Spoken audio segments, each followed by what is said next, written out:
Et bienvenue une fois de plus sur notre chaîne YouTube Le Petit Élevage FK.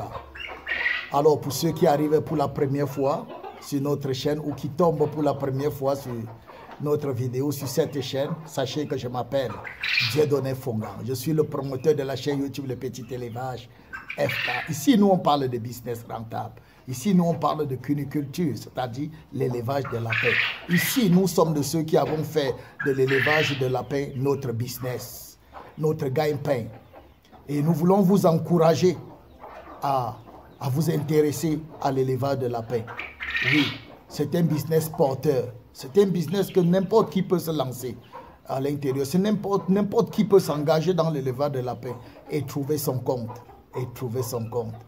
Ok. Après avoir dit ceci, les amis, j'ai fait cette vidéo aujourd'hui, ce podcast. J'ai entendu les grands quand je suivais la vidéo, ils ont dit que ce podcast. Moi aussi, j'ai dit ce podcast. Oh, petit élevage FK, c'est quoi? Alors, je fais ce podcast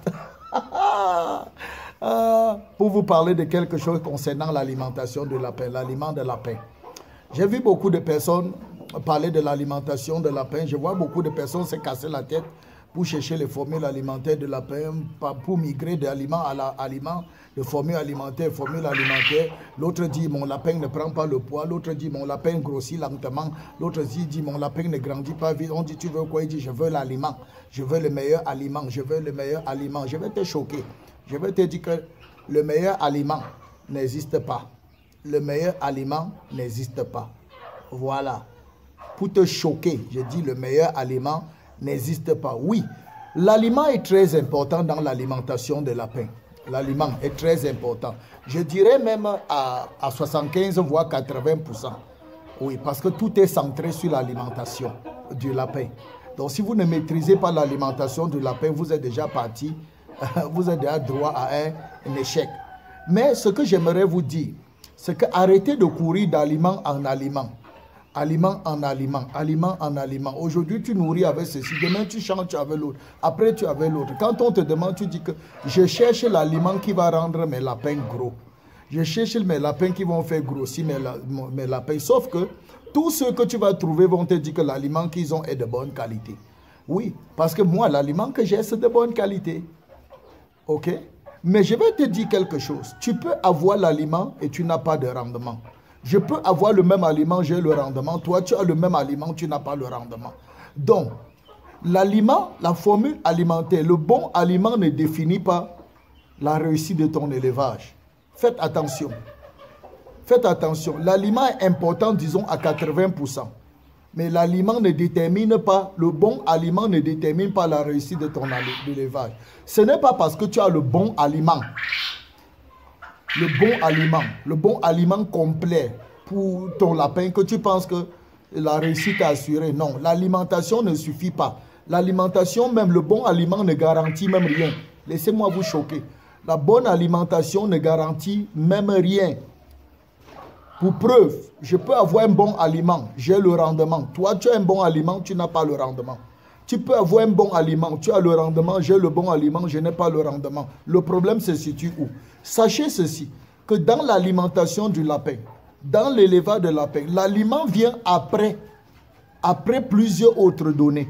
Ça veut dire quoi? Ça veut dire que la bonne marche de ton élevage, la bonne croissance, la bonne santé, la réussite de ton élevage ne dépend pas seulement de l'aliment, la qualité de l'aliment. Ça dépend de plusieurs autres paramètres. Premièrement, il faut tenir compte du climat dans lequel tu te trouves pour élever ton lapin. Le climat influence la reproduction, même l'alimentation du lapin. Le climat dans lequel tu te trouves influence l'alimentation du lapin. C'est pourquoi quand nous sommes dans les zones chaudes, on veut élever nos lapins en prenant le modèle des gens qui sont dans les zones froides. On aura le problème. Tu prends l'aliment de quelqu'un qui est dans une zone froide. Comprenez ce que je dis? Dans une zone froide, c'est-à-dire européen par exemple, et vous amenez ça chez nous en Afrique, même au Niger, ou au Sénégal, là où il fait excessivement chaud, ou au Cameroun, la partie septentrionale du Cameroun où il fait chaud, tu élèves le lapin là-bas avec l'autre aliment là, vous n'aurez pas le même rendement. Vous n'aurez pas le même rendement. Donc ce n'est pas parce que tu as un aliment de bonne qualité que tu es supposé avoir le rendement. Non. Voici les choses qu'il faut mettre sur place avant que l'aliment vienne après. La première chose pour réussir l'élevage, pour que l'aliment puisse être efficace, le bon aliment puisse être efficace chez tes lapins, soit bénéfique à tes lapins, il faut d'abord le climat. Il faut tenir compte du climat, de l'environnement dans lequel le lapin est élevé. Ça, c'est la première chose. La deuxième chose qu'il faut tenir compte, c'est le matériel d'élevage, c'est-à-dire le clapier. Quand vous avez les clapiers qui sont contigus, les clapiers qui sont serrés, les clapiers qui sont petits, le lapin ne peut pas se développer à l'intérieur. Il ne peut pas manifester son potentiel génétique, pour dire comme ça. Il ne peut pas être à l'aise à l'intérieur. Donc les clapiers ont des dimensions réglementées pour permettre au lapin d'être épanoui à l'intérieur et de manifester son potentiel génétique, son caractère génétique. Ok? De s'épanouir et de se développer normalement, le lapin. Voilà, donc il faut la qualité du clapier. Quand on parle de la qualité du clapier, il y a les dimensions du clapier qui sont très importantes. Il y a les dimensions du clapier. Et après maintenant les dimensions du clapier, quand on finit avec les dimensions du clapier, on va entamer maintenant le troisième point qui est quoi? La technicité de l'éleveur. La technicité, la technicité. Dans le mot technicité, je mets beaucoup de choses à l'intérieur. Parce que n'importe qui vient nourrir le lapin, n'importe qui vient nourrir le lapin, il dit je veux la bonne qualité d'aliment, mais il faut maîtriser la nutrition du lapin. Il faut maîtriser. Il y a les techniques pour nourrir le lapin. Il y a les moments pour nourrir le lapin. Il y a les timings pour nourrir le lapin. Ok? Il y a les rationnements à donner. Il y a les quantités. Donc, il y a plusieurs paramètres qui marchent ensemble. Il y a les quantités à donner aux lapins en fonction de leur croissance. Il y a le timing d'alimentation qu'il faut respecter. Il faut savoir à quel moment il faut donner le péri-sévrage. Il faut savoir à quel moment il faut donner le démarrage. Il faut savoir à quel moment il faut donner l'engraissement. Il faut savoir tous ces paramètres-là. Il faut connaître les différentes quantités en fonction des âges et des poids de lapin, si vous voulez entrer dans le domaine là. Donc il y a la technicité qui vient entrer en jeu. Ok? Et il y a aussi, on parle seulement de l'aliment, on parle de l'aliment, la provence ou les granulés. Mais sachez que quand on parle d'aliment, on parle aussi de l'eau. On parle aussi de l'eau de boisson. Ne négligez pas. Vous pouvez donner la meilleure qualité d'aliment à vos lapins. L'eau de boisson est insuffisante. Le rendement ne tient pas. Le rendement ne va pas tenir la route. Donc tenez compte de tout ça. Et quand on parle de la technicité, il faut savoir que seulement l'aliment ne suffit pas. Par moment, il faut les donner, il faut les déparasiter, il faut les apporter les vitamines quand on veut atteindre un rendement optimal. Voilà, donc il y a plusieurs paramètres qui entrent en jeu. Il y a plusieurs paramètres. Je vais citer quels et laisser quels. Donc ne vous levez pas, arrêtez de courir à gauche, à droite. On te demande, tu dis, je suis en train de chercher le meilleur aliment. Je suis en train de chercher le meilleur aliment. Si vous avez un bon aliment ou bien une bonne formule alimentaire, c'est bien. C'est bien. Chaque aliment fait ses preuves. Parce que l'autre chose que vous devez savoir, c'est que tout dépend aussi de quoi? Tout dépend aussi de la race du lapin. Tout dépend de la race du lapin qu'on élève. Tu ne peux pas voir quelqu'un qui élève les races lourdes. Toi, tu élèves une race naine. Tu dis que tu vas prendre son aliment pour donner à ton lapin. Tu prends son aliment qui doit à la race lourde. Tu donnes à ton lapin de race naine. Tu penses que tu vas atteindre son rendement. Tu ne peux pas atteindre son rendement. Il faut aussi connaître la race du lapin que tu as en main. La génétique de ton lapin. Donc arrêtez de vous casser la tête. Arrêtez de vous casser la tête. Faites-vous former. Maîtrisez le sujet et lancez-vous. Maîtrisez le sujet et lancez-vous. Voilà.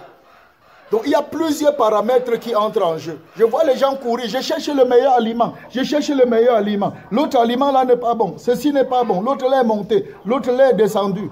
Les amis, quand vous avez l'aliment lapin, vous avez l'aliment lapin. Voilà. Maintenant, si tu n'as pas le résultat, tu vas voir une autre personne qui a le même aliment, il a le résultat. Demande-lui toi ce qui ne va pas avec toi. Il y a un problème quelque part. Excusez-moi, hein, je suis papa animaux. Vous voyez, donc là où je suis comme ça, il y a les lapins partout, il y a les poulets partout, il y a les cailles partout, il y a les canards partout. Donc je suis papa animaux. J'ai décidé de prendre ma vie en main depuis longtemps. Je ne croise pas les bras.